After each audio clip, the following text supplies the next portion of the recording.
Good morning. It is always utterly horrible when you've got like two other really interesting talks in the other tracks and you kind of go, is anyone going to come and turn up? So I'm delighted you're here. Thank you for choosing this talk. My name's Richard. I'm here to talk to you about legal risk and vulnerability research. Let's go. Oh, sorry. Yeah, no, so I didn't realise this was down here. You happy me to crack on? Maybe one or two of us dropping off the kids. I want to start by showing you the OWASP Foundation's cheat sheet on vulnerability disclosure. So just to be, I'm assuming everyone in this room probably understands what vulnerability disclosure is and responsible disclosure is, but if not, then please out yourself as an outsider. No. Just to be clear, we're talking here about when a security researcher finds a bug in some software and reports it usually to the software vendor and says that effectively that's the right thing to be doing. But the software vendor sometimes reacts badly, and that's what this talk is about. Okay. So, OWASP Foundation, a non-profit, really authoritative guidance. Many of you will be familiar with their outputs. They have a really excellent page that helps researchers to navigate the challenges that they may face when they choose to make that kind of disclosure. And it's called, they call it their cheat sheet on vulnerability disclosure. Hi. No, come in. Welcome. You can find it, just Google the OWASP Foundation, when to give up, it is entitled. And that really is the point that I want to make to you. It illustrates really well the problem that I think exists in this field and about which this talk is centred, on which this talk is centred. Effectively, I think that this represents a failure of the law to respect the value that security research should hold in society, because, frankly, if you are going to put your neck out, as effectively this is what this cheat sheet says, and say, look, hey guys, sorry I hacked into your software, but here's how you fix it, and maybe pay me for my time, that shouldn't be seen as irresponsible or illegal. And I see all too often in my practice that researchers receive threats, and this is legal threats, and this is what this talk is really about, to help to draw attention to the issue, to help you, if you are facing something like this, to navigate them, those issues, but also to think about what reform might look like in this space. So who am I? I'm a barrister, which is kind of lawyer. I started my career at the criminal bar very briefly, but I then went on to specialise in regulatory public law, kind of licensing, housing, judicial review, that kind of thing. Long story short, after the Manchester Arena attack, I reflected on my career and the issues of the day, as it were, and I ended up working as a senior operational lawyer for GCHQ. This is not a recruitment pitch for GCHQ, but if any of you are thinking of a job there, I would love to talk to you about what it is like to be there. I absolutely loved it. I felt I had found my tribe as a sort of a reformed kind of teenager building computers in my bedroom, come lawyer. It was exactly where I felt I belonged at that time in my career. My job was basically to work with vulnerability researchers to help them to understand what they could do without a warrant, and to help to defend the need for the warrant, in sort of translating technical language into language that retired old judges who'd been kind of dragged in to oversee the agencies could understand. I did a lot about computer network exploitation and bulk interception, international bulk data sharing, and so on and so forth. I left after 6 years, 2 years ago, to pursue my own practice. I now run a small law firm called Deep Tech Legal, and I look after the needs of security research organisations in particular through Pone Legal. That practice enables me to run a small clinic for independent researchers called help.pone.legal, which is essentially part of why I'm here today, because I think we need to be raising awareness of the issues that lead people to come to the clinic and talk to me to help them to navigate these challenges. I'm also a local lad. I'm really delighted to be, despite I've dropped the accent, it will probably come back over the course of the day, but I grew up in Barnsley in Sheffield, and it's very nice to be back here. I went off to London to become a barrister, but technology was never far away from my practice. I studied cybercrime in Cambridge. It's not really about me, this talk. What is this talk about? So I've kind of loosely divided it into three parts. We're going to talk first about a recent study that actually put some evidence behind what I've just said about what is going on in the vulnerability research ecosystem. If you're interested in this field, you should definitely have a read of the evidence, but I'll provide you with a bit of an overview of the recent research today. I'll then go on to talk about the law. Don't worry, there's not going to be kind of slides and slides of black letter law. Just going to talk about roughly where we are at the moment, what is actually being deployed against researchers in this country, what the government's promised to change, and why I say that only solves a narrow slither of the problem. CMA reform is not the total answer, and the way that they're doing it isn't great. Spoiler alert. And then I'll finish by saying what I think the fix could look like, or should look like. There's a lot we can learn from our European neighbours in this regard, and I think we as a nation have quite an exciting opportunity to do it better. I'm a realist. I'm not sure we're going to seize the opportunity. So part of this talk really is a call to arms to ask you to engage with, if you're interested and passionate about the subject, to engage with the campaign to try to improve conditions for security researchers in the future. This will probably be pretty self-evident to a lot of you, but society really needs vulnerability research and vulnerability researchers. I'm not going to drag through all this. This will all be very familiar to you. But basically, cyber is kind of on fire. In the last reporting cycle, the NTSC reported 204 nationally significant incidents, more than double the year before. We all remember the retail spring, I think it's been called. Some of you probably were in the response. CrowdStrike reminds us that our fragility isn't necessarily exposed solely by an attack. Fragility is everywhere. And we're living in a world of increasing dependence on technology. Right? That's the kind of the policy context. You've got AI lowering barriers to entry for attackers. All of that good stuff you already know. In the meantime, there is some hope in that there is reform going on. We've got the Cybersecurity and Resilience Bill, which is about kind of hardening some of the targets, really expanding the scope of critical national infrastructure and supporting kind of supply chain around it to try and say, look, you've got to up your cyber defences, which is part of the solution. It's not the part that I'm going to talk about today. My part is about actively finding vulnerabilities that the defenders can then use their understanding of to defend. January Action Plan, 200 million quid. Essentially, the government, at least a superficial level, is recognising that there is a problem and that cybersecurity is really, really important. And yet, we've still got issues like the near collapse of the CVE system last year, which showed us that a lot of the cybersecurity ecosystem depends on the goodwill of researchers. So you've kind of got this, in my head at least, this kind of cyber on fire, government saying cyber is really important, but cyber kind of being brought forward through a lot of good faith on the part of researchers. And that, I think, is precisely the kind of environment where we shouldn't be depending on good faith. We should be having not only investment, but also a legal framework that enables researchers to be confident that they're doing the right thing and that someone's got their back. I'm trying to do my bit, but I'm just one person, and there needs to be a systemic structural change, in my humble opinion. So what does the career path look like for a cybersecurity engineer, an aspiring engineer in this sort of exciting, inflaming world? If you've got the skills, you can acquire skills, find the bugs, tell the vendor, give them 90 days to patch, write a blog post, claim the CVE, maybe collect a bounty if you're lucky, get kudos within your community. Importantly, it sounds relatively simple. It provided, right, you stay on the right side of the line, right? I speak to a lot of researchers who tell me, oh, it's okay, I don't need a lawyer. I know where the line is. So let's ask ourselves, hypothetically, well, where is the line? What do we actually mean when we talk about the line? Because I think everybody draws it in a slightly different place. I know lawyers draw it in a different place, which is sort of at least half the problem.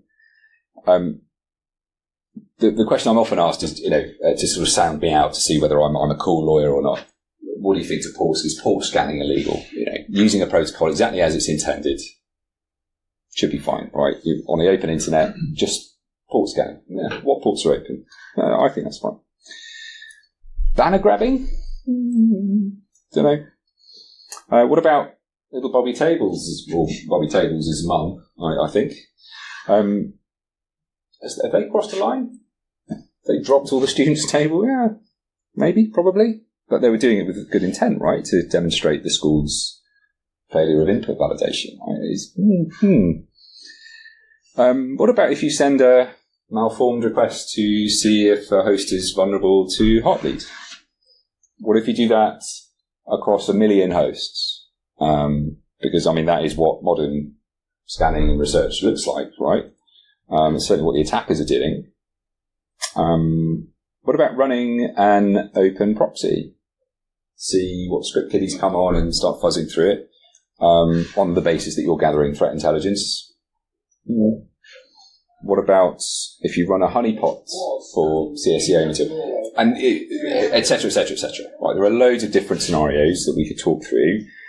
But I think even within this room, I won't do a straw poll, but I suspect that even within this room there'd be a division of opinion. And that division is precisely where the uncertainty lies. I don't think it should be uncertain. I think it should be really clear what kind of conduct could land you in prison, right, if you're doing something in good faith. That is the problem in a nutshell for me. If we strip it really back to basics, if we just start again, like get rid of all the law, imagine, and all the lawyers with them, what kind of rules would we create? I'd suggest that what we would do, right, is fall back on what I regard as being like our shared kind of sense of what justice looks like. I think we'd be looking at concepts like intent. Did you mean to do, were you acting in good faith or bad faith? I think it would be looking as well at whether what you've done is harmful. So Bobby Tables maybe was good, done with the right intention, but if in fact caused lots of harm to the school, maybe that's crossed the line. Just for example, intent and harm, I think, would be quite central in the design of a new framework, because it's not necessarily clear-cut that it should only be the focus on what you did as opposed to why you did it, right? Intent and methods. And if intent is somehow relevant, how do you prove what your intent is? Because it's really difficult to imagine, put yourself on a jury. You're trying to look into the mind of another person and decide whether they in fact had a state of mind at the time that they did an act that was deserving of punishment. The only way you can do that, really, is by hearing evidence from them. And if you were ever to be put in that position, how would you convince somebody that you were acting in good faith, even if the tradecraft that you deployed emulated or was exactly that of an attacker? Essentially, I'm asking, what is your legal incident response plan, right? Because we all need one, I would respectfully suggest, if you're involved in research of this type. So the problem is not just that there is uncertainty as to what is okay within the law. It's also that the uncertainty arises in a context where there's an imbalance of power in almost all cases, certainly the ones that I see. You've got legal uncertainty. To navigate legal uncertainty, whether you're big or small, you need a lawyer to help you. That's literally what lawyers are here to do, in my view. And lawyers are not cheap, right? Add to that, another part of this problem is that responsible disclosure of vulnerabilities can make people quite angry, or at least it can make them embarrassed, and embarrassment can look quite a lot like justification to be angry if you're a corporate lawyer, right? And, a CVE being claimed against your software, your product, reads to customers of that vendor as if, I'm at risk, I can't trust that vendor anymore. So it's effectively reputational damage with a reference number attached to it. And behind each CVE is often uncertainty as to whether or not it's been exploited in the wild. Is it end day? Is it 0 day? It fuels this kind of inherent nervousness or kind of panic that people feel, I think, about their own vulnerability as an individual trusting a company with data, if you suddenly learn that vendors have got bugs in the software, right? So as a consequence, the point I'm trying to make is that there is a really strong commercial incentive that just naturally arises in the market because of the nature of vulnerabilities that to keep vulnerability research, or the fruits of it, quiet. And we see this all the time, right? You see software, security updates that say, "Oh, just do minor security fixes," and then someone kind of dips the patches and goes, "Oh, actually, this was like a CVE impact 10 score kind of vulnerability. Like this is really quite serious." And we see this all the time in the security research community, and it is largely done, as I say, on the basis of good faith, people willing to stick their neck out and say, "Do you know what? I'm going to try and find these bugs because that's what we do." Even if you've got a vendor that welcomes this kind of research, and many do, many have vulnerability disclosure policies, as they should do, and there's increasing uptake of this kind of thing, there is a difference between the security team that receives the report, especially in a large organisation, and says, oh, thanks guys, we're one of you, thanks very much. Oh, tell us more. How did you find it? What else can we fix? And the lawyers and the PR people for the vendor who probably have a different perspective on the problem and may not share the same values as the security team. I've even seen increasingly examples of VDPs, these vulnerability disclosure policies, so statements made to the world by a vendor to say, hey, come, if you do have a vulnerability, here's what we'd like you to do. Great, security.txt, awesome. I've seen examples of those policies being weaponized against good faith researchers on the basis that, well, if you don't disclose exactly as we tell you to, go to HackerOne, go and do this, go and do that, then you are in somehow in violation of the law, or you're acting irresponsibly, and we will out you. We've got more lawyers and a big PR machine, and we'll call on a journalist. It really is quite a bit of a David and Goliath kind of situation. There are some really dirty tricks. You see common clients as well in the scenario where the researcher is working for a cybersecurity company, for example. I've seen this where the cybersecurity company is also a supplier to another vendor, and that vendor has common customers. So there's I'm not explaining that very well, but if you're a researcher, part of your product is that you sell, I don't know, attack service management software in this case, and you find a bug in a vendor that's broad enough that also you have one of your customers uses their software.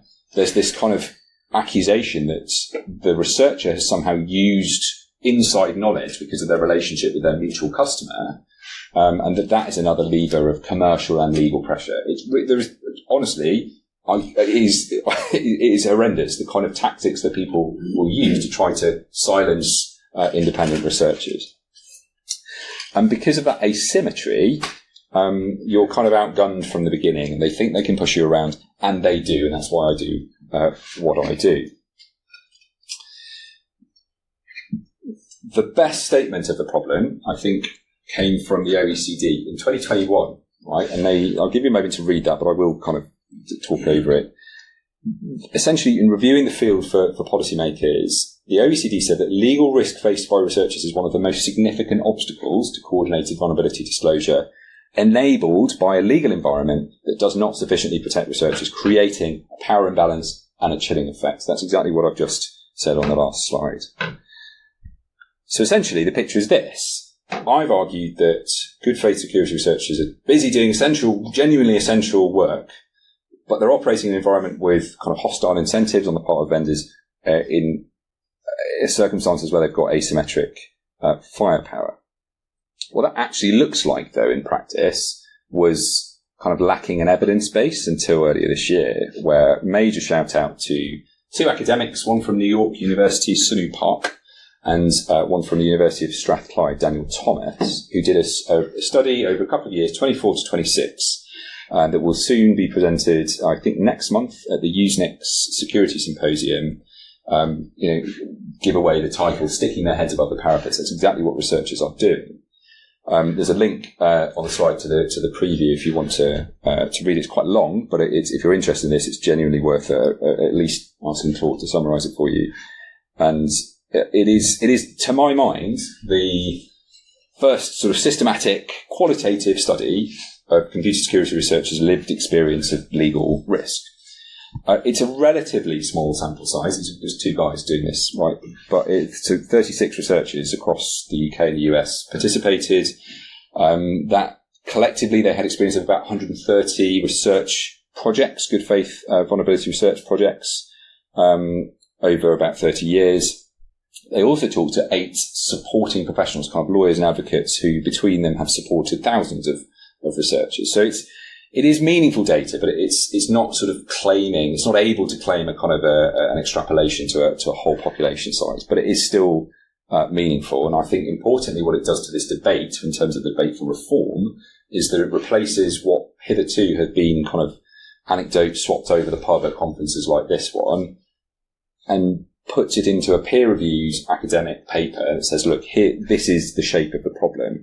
There are a couple of things that I disagree with on the study, particularly it gives quite a positive view of what the UK's kind of legal framework may look like, but I think that's about reasoning in the absence of data rather than there being positive evidence of absence. And we agree that, there's subsequent research is needed for the UK specifically, but it's a contribution. So what does it actually say? Well, there are kind of 3 things that I want you to take away from this study. The first is that legal threats are routine. That's not 30% of researchers, it's 30% of projects over 30 years. They involve an actual legal threat, right? Typically a very American term, cease and desist letter. It means stop doing it and don't do it again.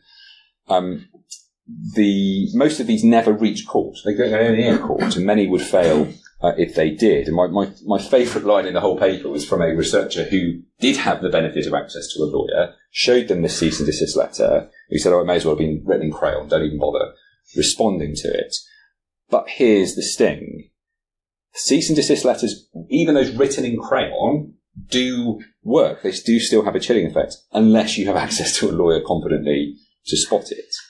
And as one researcher put it, I don't necessarily think I'm doing anything illegal, but that isn't the bar anymore. If you upset someone and they send their lawyers after you, you suffer a great cost, even if you win, because winning is expensive. Moment to shout out to the Security Research Legal Defence Fund, which is a relatively young American charity that exists to close exactly that gap, where it tries to unite independent researchers who face these threats with the funds to go and get a lawyer who can help them to navigate the problem. It's a growing charity. I think it needs to grow even bigger. And it may be that if you're in the UK, that we can access that some funding from that too, if we have a big problem. But I'll do a lot for free. Secondly, then, look at the risk maps. These are the risks that the study sort of identified. Notably, CMA, the Computer Misuse Act, the thing that people tend to talk about when this topic comes up, it is on the list, of course, but it's not first on the heat map, right? Top of the list is contracts, breaches of terms of service, breaches of end-user license agreements, breaches of NDAs, that kind of thing. That's pure civil law, not criminal, civil law. And then you have the Computer Fraud and Abuse Act in America, the DMCA in America, defamation, and then RCMA and fraud and data protection. Now, because we'll come on to this, but the UK's proposal to reform the security research environment, the legal environment for security researchers, focuses exclusively on the CMA, not even the whole of it, just one section of it. Just have that in mind when inevitably there's an announcement that there's been this reform. It's only part of the problem, and in fact, the legal risk surface appears to be diversifying away from computer crime statutes, not towards them. Okay? And the third point from the study was that the researchers mostly faced this threat on their own. Right? In only 30 of the 127 projects that were the subject of the study did the researcher have access to their own lawyer at all. Representation was markedly rarer in the UK than the US, where there was a more litigious culture.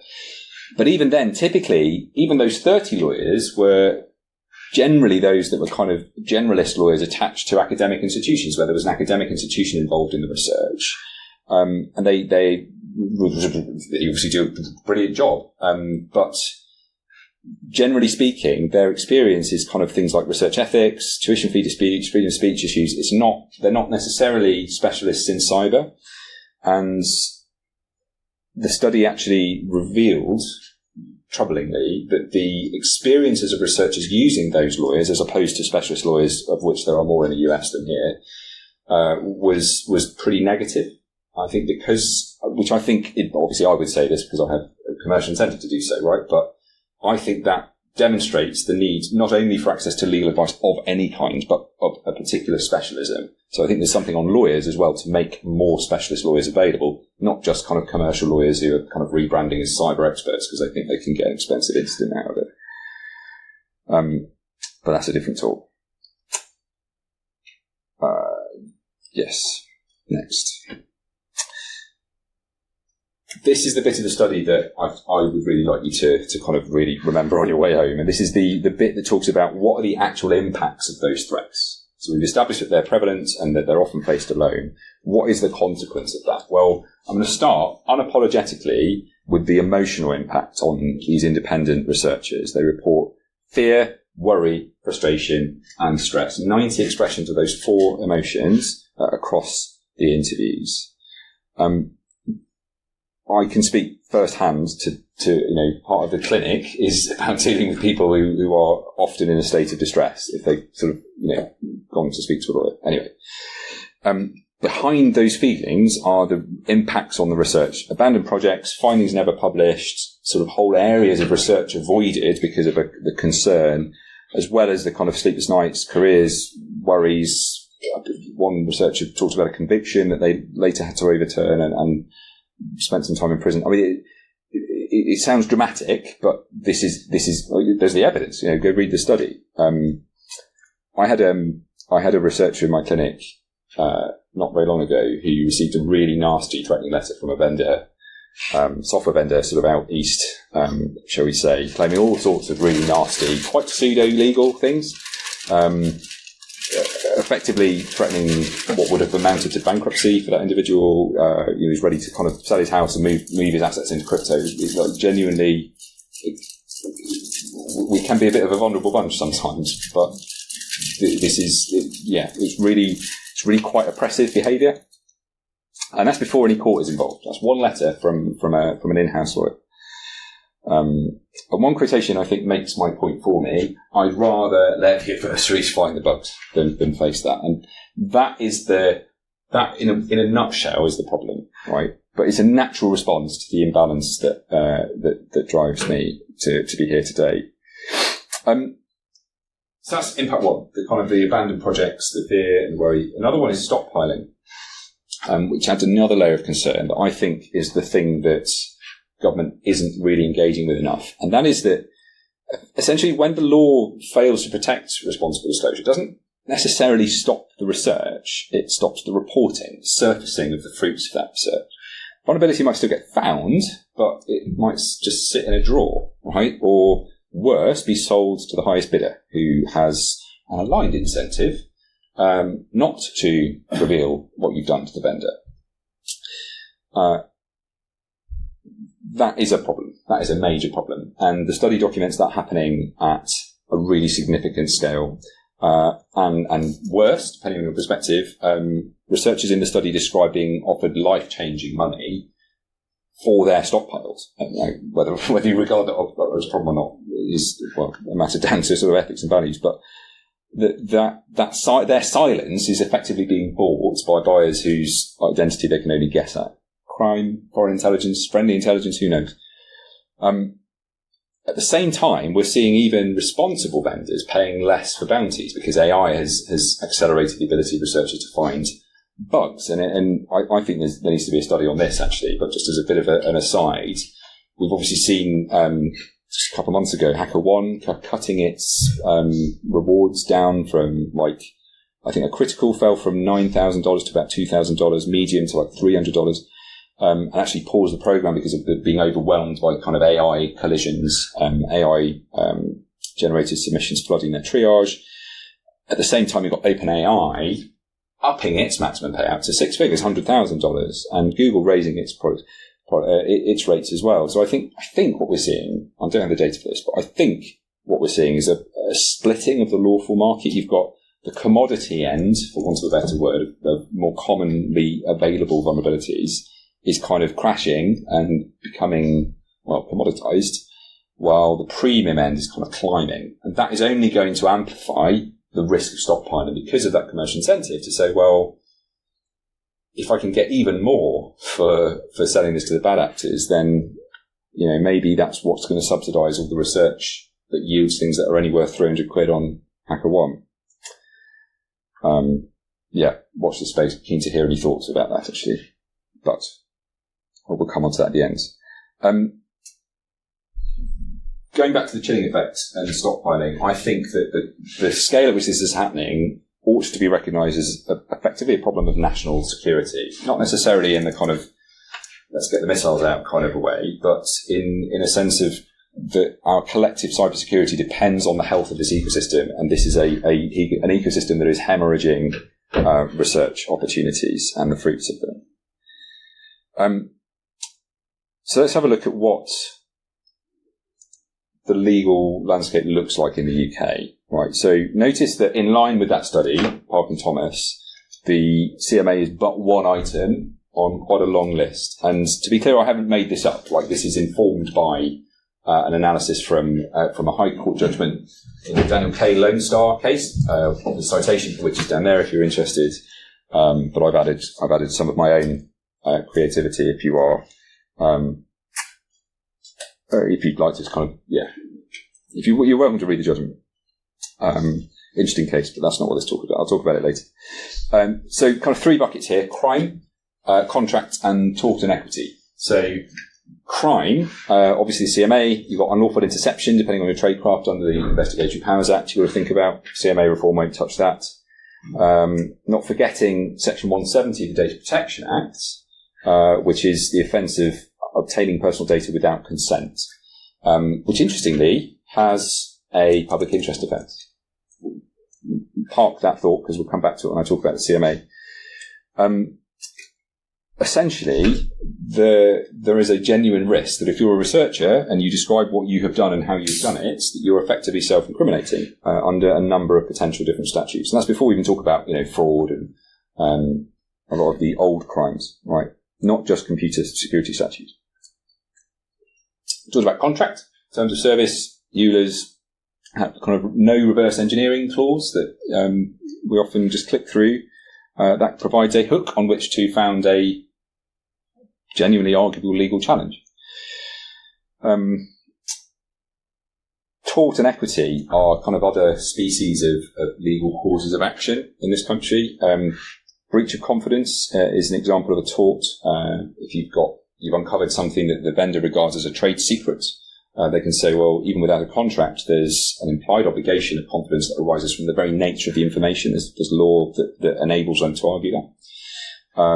The tort of misuse of private information, which is more about kind of personal data. And interestingly, the economic torts, which are lesser known kind of corners of the law, including the torts of conspiracy, which include a scenario where you can have lawful or unlawful means. So lawful means conspiracy. This is terrifying. Something that you do on your own that is perfectly lawful. If you do it with somebody else, conspiracy, intending to cause harm to somebody, that can found a cause of action for something that would otherwise be perfectly lawful because you're doing it with somebody else intending to cause them harm. Genuinely extraordinary, untested, and kind of a bit of a weird area of law to kind of. But it's something that we genuinely I would worry about as a lawyer advising a client in this area. So what's changed recently? There is a little bit of good news. So last summer, CMA reform had kind of been downgraded a bit to like a campaign ask. Massive credit where it's due to CyberUp campaign and others, right? But CyberUp in particular, have a look at their website if you're interested in this topic. They've been pushing this reform for the better part of a decade. They really get it. There's a lot of NCC people behind CyberUp, as you may know. Huge thanks to CyberUp for everything they've done to get us where we now are, but where we are now is not good enough. So what we do have is a really clear now commitment from the government that there will be reform. So we've got the Security Minister in December 25 saying that we shouldn't be shutting these people out. We should be welcoming them and their work. that effectively is translated into a commitment to introduce a statutory defence for researchers who responsibly identify and disclose vulnerabilities subject to certain safeguards. Sounds interesting. Let's see what we then turn up with. The government took some evidence from industry in February 26 in the context of the Cybersecurity and Resilience Bill about this problem. So we've got NCC, again, leaning in their own name, Criminal Law Reform Now network as well, effectively saying, look, there is this chilling effect on research, this is a problem, and prosecutorial discretion alone cannot fix it. That's the current kind of position. The government says, with the CPS, the prosecutor, the public prosecutor in this country, has some guidance on its website that, again, is worth reading if you're interested in this topic. Look at the CPS guidance for CMA prosecutions that acknowledges that good faith security research is a thing and encourages prosecutors not to prosecute where there is good faith research. The problem with that, and it's a step in the right direction, the problem with that is that is as good as worthless to somebody who is then accused of a crime despite that guidance having been applied. You can't go to a criminal court and say, it's not in the public interest to prosecute me, because the criminal court says, well, that's up to the CPS. You do have the route of challenge under a different, civil proceedings against the prosecutors to say you've acted unreasonably, but the threshold for that in judicial review is just incredibly high. It is almost impossible to challenge a public prosecutor's decision to prosecute on public interest ground. And even if you've got a really solid argument, there will always be something that they could use to justify a departure from their guidance.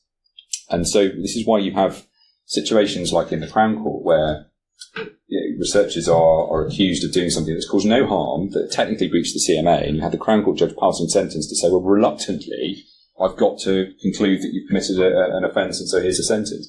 A judge is saying that reluctantly. So prosecutorial discretion and guidance, as you know, and I'm a former civil servant. I'm all for civil servants doing the right thing in the right way. I'm not saying there's some evil conspiracy, but it's just not enough protection to move the needle on the problems that I'm describing, in my opinion. So then in May, the reforms went into the King's speech, and they identified the vehicle through which the reform would be delivered as being the National Security Bill. Cyber Up called that a genuine turning point. The Home Office says it will balance supporting legitimate research with protecting national security, and that it is still refining the proposal with industry. Now, I've been involved in some of those discussions, and I'm troubled by the direction that the government is proposing now to go. What I would really like is a defence that says, if you're acting in good faith, you can show that you probably were at trial, and the defence will be good. A bit like self-defence in ordinary criminal law. If you can say, well, no, I punched him because I thought he was going to hit me, then you get off. You've got to do some work to kind of show that is genuinely what you apprehended. Something like that, I think, would be great. I'm not advocating for kind of a massive reform that says, we should only we completely trash the CMA and say you should only have an offence of unauthorised access where harm is caused or where the prosecution can prove bad faith. I understand that those things could be, they'd be great, but I think they'd probably go too far the other way. The middle ground, I think, is a good faith defence. And as we'll see, this is what some of our European neighbours are doing. The government's line, as I understand it, and this is not official, this is just kind of the conversations that I've had in the last few months, is that the CPS has said that it will be too hard to prosecute somebody if there is the possibility of them raising a good faith defence. At the moment, all they have to do, effectively, I'm simplifying it, effectively all they have to prove is that you intended to press enter on the keyboard when you sent the command that they say yielded the unauthorised access. That often won't be an issue if you've been caught as a researcher and you're saying, yeah, I did do the thing, but I did it for the right reasons. Look at all the places I shared the vulnerability, that I could have sold it on the dark web, but no, I went to the vendor and I just blogged about it, So sue me.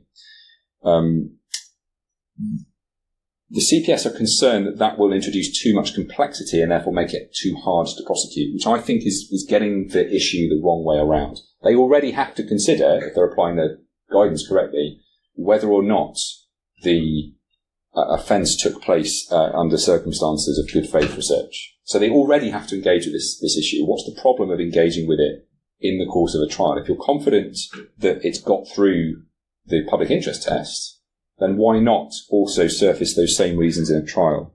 I just don't buy that, not least because the alternative that they're proposing, as we'll come on to, is gating access to the defence based on your membership of a professional body and your nationality as a British national. Neither of those things, in my view, are good predictors of good faith security research of the type that we should be protecting. And it still leaves an uncertainty as to where the line is, which the government is saying, we'll bring in secondary legislation that is easier to pass than an act of parliament, where a minister can just kind of sign it off. That explains that, if you can do as much as you want to, if you're on a host, you've got RCU on the host, you can do enough to kind of work out whose host it is. So why are you codifying that into the law? That's immediately going to be outdated, right? Because tradecraft moves all the time. So let's just have a good faith research that can move, defence that moves with the times. Anyway, I'm getting ahead of myself. The point is the government's looking at this now, and that, for our purposes, creates an opportunity to try to get them to do the right thing. As I've said, what is on the table at the moment is kind of scanning type activities, limited to kind of defined activities, and conditioned on professional accreditation. There are lots of versions of the following statistics, so treat this with, caution. But that means, in reality, it's probably about 300 researchers of a pool of about 70,000, which is a tiny fraction of a percentage of researchers. Now, obviously, the counterpoint to that is, yes, but more people will get accreditation, will become accredited, if that would enable them to kind of operate more safely. But that's not good enough, in my opinion. What is the policy objective you're trying to pursue? Are you trying to say, we need to really professionalise and centralise standards for cybersecurity research, so let's, have this body that's properly funded and looks like the Solicitors Regulatory Authority or something, like some other professional regulator, and this is how we entrench that body with some teeth? That's an argument. It's not the argument that I've been addressing. Right? There are pros and cons to that. What I'm talking about is the problem of the suppression of vulnerability research and the fruits of it that is undermining our cybersecurity. This is at best an indirect way of trying to achieve the same aim. And I think really it's about professionalisation more than it is about good faith research. The nationality thing I also think is quite problematic. CMA is extraterritorial in effect. Forget about territory. Nationality and territory are not the same. Why should it be the case that if you are an accredited cybersecurity professional but you don't hold a British passport, that you're not allowed to avail yourself of this defence? I think that's deeply, deeply problematic. I don't understand it. I don't understand the rationale. Hopefully it will die, but I don't know. There's an ongoing campaign.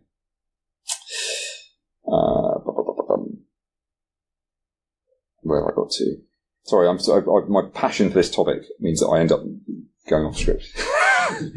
Not good for a professional public speaker. So what happens if you're a chartered security professional and you join Scattered Spider? Like, who's to say that this is going to happen, right? They may lose their badge, their accredited badge. I'm accredited as a chartered cybersecurity professional. Maybe taken away from them, but surely that would happen after a trial, right? After they've been accused of whatever bad thing they've done. And until that point, your professional body should be standing behind you, right? Unless it can be shown that you have departed from their standards, their guidance, their training. But we don't centralise talent in that way. And if we do try to centralise talent in that way, and we have the book, this is how you conduct vulnerability research, we will lose so much of the diversity of thought that enables us, to the extent that we have an edge, to maintain an edge over attackers who are not worrying about what the UK Cybersecurity Council's playbook says. this is an area that is fraught with kind of judgment and experience, and I seriously worry about the externalities of this approach. And the reality is, let's be honest, nobody in the world who's currently committing CMA offences, let's say, I hesitate to descend into kind of national stereotypes. Let's say you're a GRU hacker, you're in Russia, you're being paid by the GRU to kind of wreak havoc on the UK. You are not going to stop doing that because the CMA prohibits what you're doing. It already prohibits what you're doing, and it is already happening. The only people who really care about compliance with the CMA are people who are trying to obey the law. And so I think it's okay to kind of err on the side of caution because we have so few prosecutions of this anyway. Let's try to realise that the audience that we're addressing through CMA reform really is this community of security researchers who are anxious to ensure compliance with it, rather than the bad actors about whom we are obviously all concerned, but who just are not listening to what the UK is doing on CMA reform. It's the wrong policy instrument, in my opinion. But okay, let's say I get what I asked for, right? The gate is fixed. You personally qualify. You're accused of having acted irresponsibly and potentially criminally. You're still arrested at 6 a.m. You're still, all your devices are seized. Your partner's laptop is seized. You'll be put on bail, maybe for 18 months longer with the current backlog in criminal cases. You probably can't continue in your cybersecurity job whilst ever you're on bail for CMA offence. You're still charged, right? Because the defence is yours to raise at trial rather than the state's to preempt at the door. And eventually you win, but you've lost your savings, your job, etc., etc. Right? This sounds dramatic, but it is the reality of what even a defence would deliver. It's the process that is kind of punitive as much as the outcome. And I think it's easy to forget the lived experience of people who face, and this is criminal threats. We're not even talking about the civil threats and all of those impacts that we described earlier from the Park and Thomas research. So the fix, if there is one here, I think it's got to kind of bite before charge. And it's pretty boring mechanically, right? It means, revising the CPS charging guidance so that effectively it is really, really clear what good faith research is, to kind of make it easier to challenge in the event that the CPS make the wrong determination. Maybe even require the DPPs, the Director of Public Prosecution. There are certain things that the law can do to kind of make sure that the public interest test is really being applied in a consistent way. And one of them is to say that no prosecutions for an offence may be brought without the consent of the DPP and the Director of Public Prosecutions. We already have that in, see earlier, the Data Protection Act. Section 197 says that you have to have DPP consent. And that's because there was a concern about loads of public prosecutions private prosecutions, being brought in the criminal courts by private individuals, a bit like you saw with cyclists who were dealing with road traffic incidents and kind of prosecuting drivers for having cut them up or whatever when the police wouldn't do anything, so they bring them to the criminal court for themselves. To stop that kind of issue with kind of low-level data protection breaches, there's a requirement that there's a DPP consent before a prosecution can be valid before a court. Why not do that for the CMA?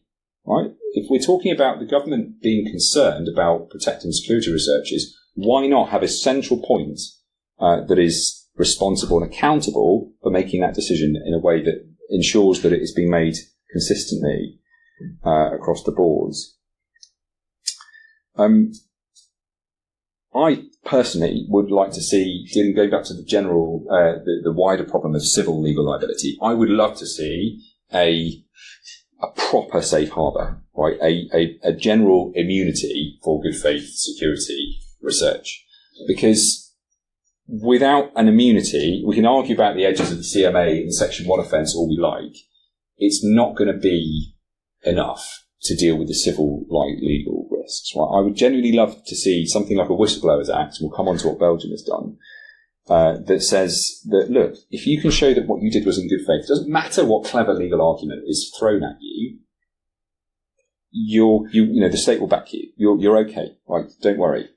That is a pipe dream, because there are so many different permutations of civil legal risk that will just never get off the ground, I regret. But it's something to think about.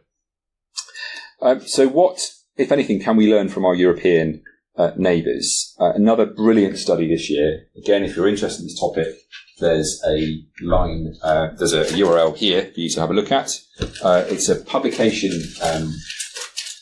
by Oxford University Press, and it's a comparative study of, I think, 12 different jurisdictions, within Europe and including the US, as to what the state of the law currently is in each of these different jurisdictions. It's the best study that I have found to date, and it's bang up to date, obviously.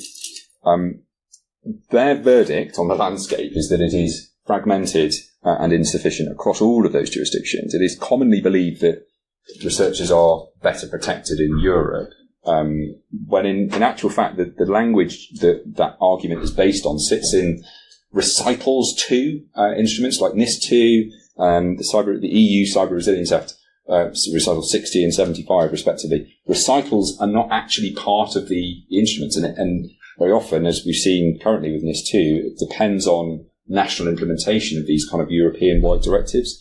So again, these recitals are not binding law. The researchers stratify, I'm conscious of time, I won't go into this in any major detail, but the researchers stratify those 12 jurisdictions into kind of 3 different buckets. This is not like in ascending order of how protected you are, it's just different approaches to the problem. One is actually trust-based. So this is kind of undermines my argument, right? The Netherlands is regarded as being quite a researcher-friendly jurisdiction, and yet they don't have a safe harbour law. It's all kind of based on discretion and guidance. My counter-argument to that is that, look, it's working well in the Netherlands, but that doesn't mean that it's enduring or durable. Discretion can change between governments, right? Guidance can change between governments, and it protects you from prosecution and not from everything else that we saw on the kind of civil legal risk map. The second is a kind of a more strong version of that, which is where you have procedural controls gated on the involvement of national, incident response bodies. So France, Malta, Slovakia, Czechia, Italy, Spain, and kind of the UK, if given the direction of travel of the reform, where you've got a national authority that will coordinate the disclosure, but the researcher kind of remains legally exposed, but the fact that the state is involved kind of makes you feel a bit more warm and fuzzy. And then third, you've got states where there is substantive law that is actually dealing with this. Poland and Belgium are the only ones, to my knowledge, that have actually enacted a good faith defence. Germany has a draft criminal code amendment that was published in 2024. It's not yet been brought into effect, to the best of my knowledge. The US does have some protections, like the DMCA is a copyright carve-out and so on, so that they belong in that bucket too. The key point here, right, is that not one of them is going down the direction that the UK is going to go down, which is gating on nationality and membership of a professional body. Right, not a single country has done that. That could mean that, they know better than we do, but I think that is striking. What does it actually look like then? I mean, you look at, I talked about whistleblowing earlier. I think Belgium is, I think, the best example, right? They have effectively recognised vulnerability disclosure as a form of whistleblowing, which is an area of law where the law steps in to recognise that there is a good reason to do something that would otherwise be prohibited. So whistleblowing, typically you think of an employee who blows the whistle on wrongdoing by their employer. Now the law says, employees and employers owe an obligation of confidentiality. You can't just tell your employer's secrets around. But if they're committing a crime, then you can, and that's whistleblowing. It's protected public interest disclosure. That is exactly what I'm saying responsible disclosure should be in the cybersecurity context, and whistleblowing is the model. Because if you make a protected disclosure, even in this country, in the Public Interest Disclosure Act, you are protected from all sorts of different detriments. It will still be painful if you're sued, but at least you have something on which to hang your hat and say, no, there is a framework here that the law recognises from which I can avail myself of support. Poland, the criminal code, you have to be acting for a security purpose, and there has to be no harm. So kind of that's like going back to the points I made earlier about this kind of natural sense of, well, if you do it for the right reasons and nobody got hurt, then maybe you shouldn't be accused of a crime, right? France is interesting. It doesn't actually create a defence, but it switches off an obligation to refer for good faith disclosures, just provided you make a disclosure to ANSI, which is their kind of national body. The owner can still complain about it, but yeah, France is a bit of a kind of a hybrid model. I'm running out of time, so I'm not going to go into the comparative law bits, but the point is that, yeah, no one else is doing certification. Blah, blah, blah. We talked about all that. So this is what I really want to leave you with. Until Parliament delivers some sort of reform, we're living under the current law. So what should you do? Right, my advice is that you should think about legal risk before you start doing any research. Like when you're designing research, and write it down, because that is how I, in the first witness statement of John Smith, will be able to prove to a court on your behalf that you did in fact set out with good faith, that you were doing this for the right reasons. Here is a contemporaneous document done before the research was conducted, before we knew whether they'd be catastrophic success or it would be a computer says no failure. That this is why we were doing what we were doing. It's boring and it's writing, but it's, I think, the sort of thing that could make all the difference if we have to challenge a decision to prosecute you or to sue you. Think about, going back to my legal incident response plan, think about whom would you talk, what is your support network, and remember that you still need to know when to give up, but you're better equipped to know the answer to that question if you have a lawyer, not necessarily me, a lawyer in your corner. A lawyer is better than none. I've got like a minute, but if you have any questions, I'll be around. Feel free to ask them now, but I will be around for like the rest of the day and drinks tonight and stuff. But, thank you very much.